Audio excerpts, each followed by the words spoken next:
বিসমিল্লাহিররহমানিররহিম। আসসালামু আলাইকুম প্রিয় শিক্ষার্থীবৃন্দ, welcome to digital education Bangladesh. আজ আমরা শিখব ইসলাম শিক্ষা অষ্টম শ্রেণী দ্বিতীয় অধ্যায়ের সকল প্রশ্নোত্তরগুলো। অনুশ্রেণী 2 এর সমস্ত প্রশ্নোত্তরগুলো আমরা শিখব। কেমন? তোমাদের পরীক্ষা এগুলো খুবই কাজে লাগবে, মনোযোগ সহকারে ক্লাসটি দেখো, উপকারে লাগবে ইনশাআল্লাহ। তো প্রথম প্রশ্ন ছিল শূন্যস্থান পূরণ করো। যে 1 নম্বর ছিল যাকাত ফরজ হওয়ার শর্ত হলো 60টি। 2 হলো জাকাতের মাশারি হলো 8টি। 3 হলো ইসলামের 5টি স্তম্ভের মধ্যে সালাত অন্যতম। হজের অনেক সুন্নত রয়েছে। এহরাম আরবি শব্দ। এরপরে বাম পাশ থেকে শব্দ বা বাক্যাংশ নিয়ে ডান পাশের সাথে মিল করো। 9 জিলহজ আরাফাত দিবস। 10 জিলহজ হবে কোরবানি দিবস। আকিকা করা হবে সুন্নত। সন্তান জন্মের 7ম দিনে 4টি কাজ করা উত্তম। আকিকা সন্তান জন্মের 7ম দিনে করা মুস্তাহাব। এরপরে সংক্ষিপ্ত প্রশ্ন উত্তর। জাকাতের সংক্ষিপ্ত ধারণা বর্ণনা করো। উত্তর হলো জাকাত হলো ইসলামের স্তম্ভের মধ্যে অন্যতম। এটি একটি আর্থিক ইবাদত। জাকাত শব্দের অর্থ হলো বৃদ্ধি ও পবিত্রতা। শরীয়তের পরিভাষায় নিসাব পরিমাণ মালের মালিক হলে নির্দিষ্ট অংশ আল্লাহর রাস্তায় ব্যয় করাকে জাকাত বলে। প্রশ্ন 2, হজের ওয়াজিব কয়টি ও কি কি? উত্তর হলো হজের ওয়াজিব কাজ হচ্ছে 60টি। নিচেতে দেওয়া হলো। 1 হলো আরাফার ময়দান হতে প্রত্যাবর্তনের সময় মুজদলিফায় অবস্থান করা। 2 হলো সাফা মারওয়া পাহাড়দ্বয়ের মাঝখানে দৌড়ানো বা সাই করা। 3 হলো শয়তানকে কঙ্কর নিক্ষেপ করা। 4 হলো তওয়াফে বিদা অর্থাৎ মক্কার বাইরে থেকে আগত হাজিদের জন্য বিদায়কালীন তাওয়াফ করা। 5 হলো মাথা মোড়ানো বা চুল ছাঁটা। 6 হলো কোরবানি করা। 7 হলো দম দেওয়া। 3 নম্বর প্রশ্ন, জাকাত ফরজ হওয়ার শর্তগুলি কি কি? উত্তর হলো জাকাত ফরজ হওয়ার শর্ত হচ্ছে 60টি। 1 হলো মুসলমান হওয়া। 2 হলো নিসাবের মালিক হওয়া। 3 হলো নিসাব পরিমাণ সম্পদ প্রয়োজনের অতিরিক্ত হওয়া। 4 হলো ঋণগ্রস্ত না হওয়া। 5 হলো মাল বা সম্পদ 1 বছরকাল স্থায়ী হওয়া। 6 হলো জ্ঞান সম্পন্ন হওয়া। 7 হলো বালেগ হওয়া। এরপরে 1 নম্বর প্রশ্ন, জাকাতের ধর্মীয় ও নৈতিক গুরুত্ব বিশ্লেষণ করো। উত্তর হলো জাকাত হলো একটি আর্থিক ইবাদত। এর ধর্মীয় গুরুত্ব হলো 1, জাকাত আদায় করলে আল্লাহর নির্দেশ পালন করা হয়। 2, জাকাত আদায় করলে ইমানের পরিপূর্ণতা লাভ হয়। 3, জাকাত আদায় করলে মাল পবিত্র হয় এবং তাতে বরকত হয়। এর নৈতিক গুরুত্ব হলো জাকাত 1 নম্বর হলো জাকাত আদায় করলে সমাজের গরিব ও অভাবী মানুষের সাহায্য হয়। 2 হলো জাকাত আদায় করলে ধনী ও গরিবের মধ্যে বৈষম্য কমে। 3 হলো জাকাত আদায় করলে সমাজে শান্তি ও শৃঙ্খলা ফিরে আসে। 3 হলো বাস্তব জীবনে আত্মত্যাগী হতে কোরবানির শিক্ষা বর্ণনা করো। উত্তর হলো কোরবানি হলো আল্লাহর রাস্তায় নিজের প্রিয় জিনিস উৎসর্গ করা। কোরবানির মাধ্যমে আমরা আত্মত্যাগের শিক্ষা পাই। কোরবানি আমাদের শেখায় যে আল্লাহর সন্তুষ্টির জন্য প্রয়োজনে নিজের জীবন ও সম্পদ উৎসর্গ করতে হতে পারে। কোরবানি আমাদের মধ্যে ত্যাগের মানসিকতা তৈরি করে এবং আল্লাহর প্রতি ভালোবাসা বৃদ্ধি করে। বহু নির্বাচনী প্রশ্ন ছিল, হজ শব্দের অর্থ কি? হজ শব্দের অর্থ হলো সংকল্প করা। এটা 1 নম্বরটা হবে। ঠিক চিহ্নটা একটু উপরে উঠে গেছে। এই ক নম্বরটা হবে। উত্তরটা হবে ক নম্বর। এর উত্তর হবে ক নম্বর, সংকল্প করা। উত্তরটা উপরে উঠে গেছে, ক নম্বর। এগুলো হবে না, তো হবে ক নম্বর। বুঝতে পেরেছ? হজ ও উমরার পরপর করার মাধ্যমে দূরীভূত হয় কি? দারিদ্র, অবিশ্বাস ও পাপ। দারিদ্র হয় আর পাপ।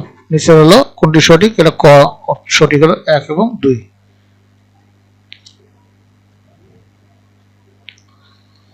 3 নম্বর, হজের ফরজ কয়টি? উত্তর হলো হজের ফরজ হলো 3টি। এখানে 3টি হবে। নিচে 69টি পড়ো এবং 4 ও 5 নম্বর প্রশ্ন উত্তর দাও। তাবিব সাহেব একজন ধনী ব্যক্তি। গত 1 বছরে মোট সম্পদ থেকে নিজের প্রয়োজনীয় খরচ বাদ দিয়ে বাদ বাকি সম্পদের একটি অংশ তিনি গরিব মিসকিনের মধ্যে বিতরণ করেন। এটি তার উপর গরিব মিসকিনদের অধিকার বা হক বলে। তিনি বিশ্বাস করেন এতে ধর্মীয় দৃষ্টিকোণ থেকে তার সম্পদের পবিত্রতা নিশ্চিত হয় বলে তিনি মনে করেন।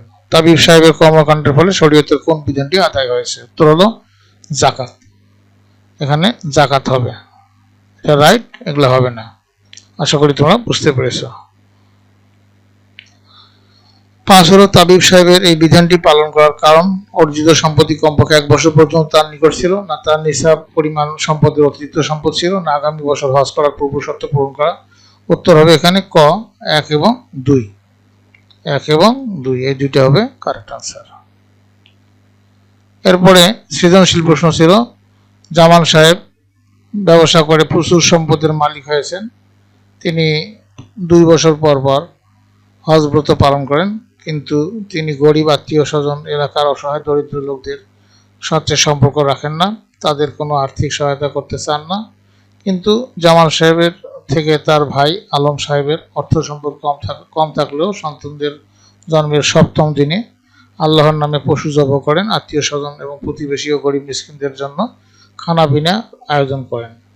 এখানে প্রশ্ন ছিল হজের ফরজ কয়টি, কোরবানির ধারণাটি ব্যাখ্যা করো, জামাল সাহেবের কাজকর্মে ইসলামের কোন বিধানটি লঙ্ঘিত হয়েছে ব্যাখ্যা করো, আর ঘ ছিল আলম সাহেবের কাজটির মাধ্যমে একটি সুন্নত পালিত হলো, বিষয়টি বিশ্লেষণ করো। আমরা পর্যায়ক্রমে উত্তরগুলো এখন দেখব।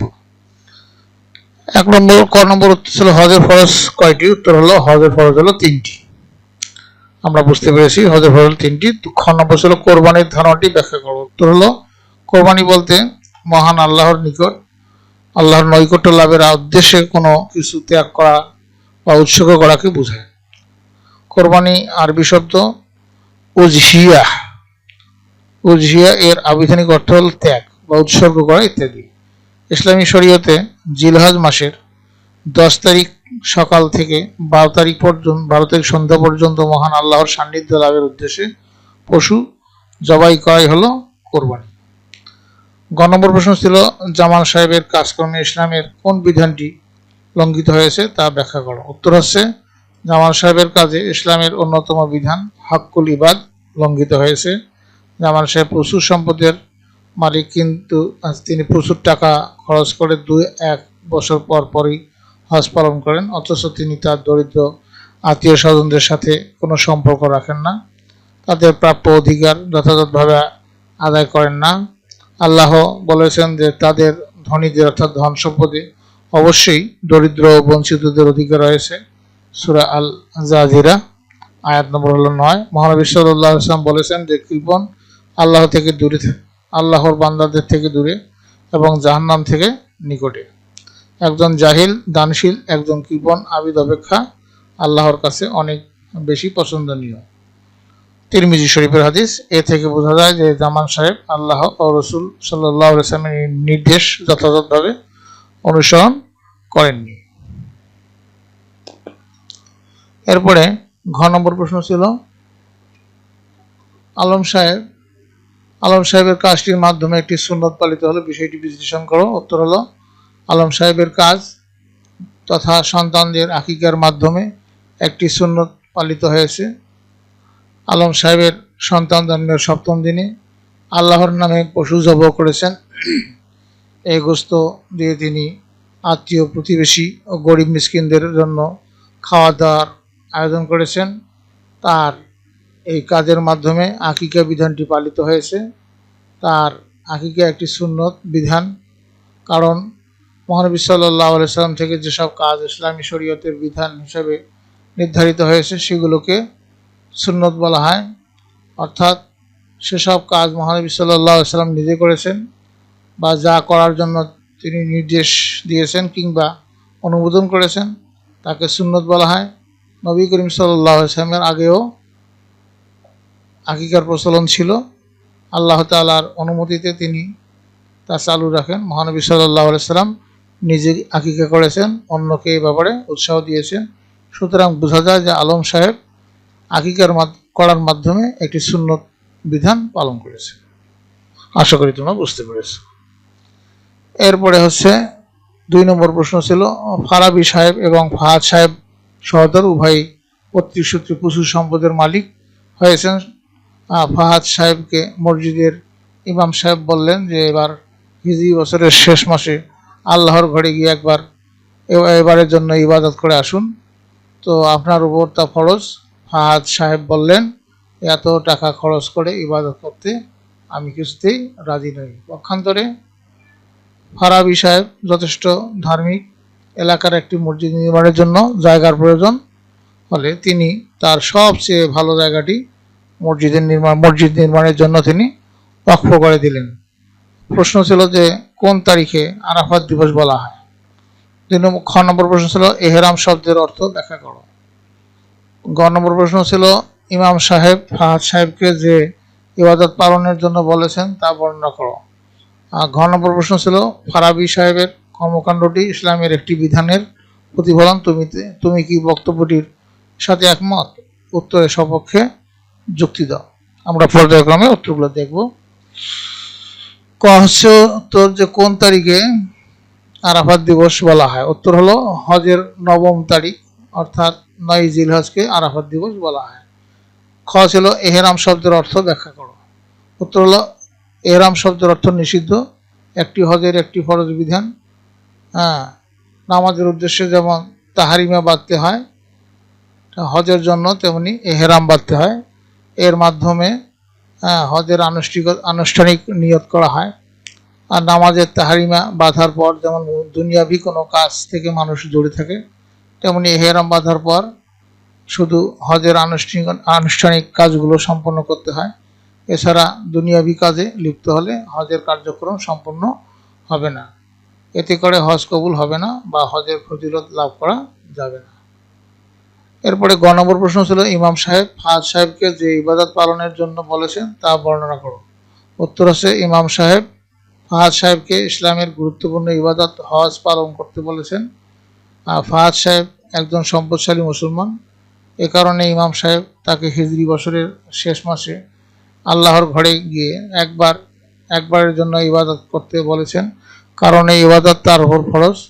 এখানে হজের কথাই বলা হয়েছে, কারণ নির্দিষ্ট দিনসমূহে নির্ধারিত পদ্ধতিতে আল্লাহর নৈকট্য ও সন্তুষ্টি লাভের উদ্দেশ্যে পবিত্র কাবাঘর ও সংশ্লিষ্ট স্থানসমূহে বিশেষ কার্যাদি সম্পন্ন করাকে হজ বলা হয়।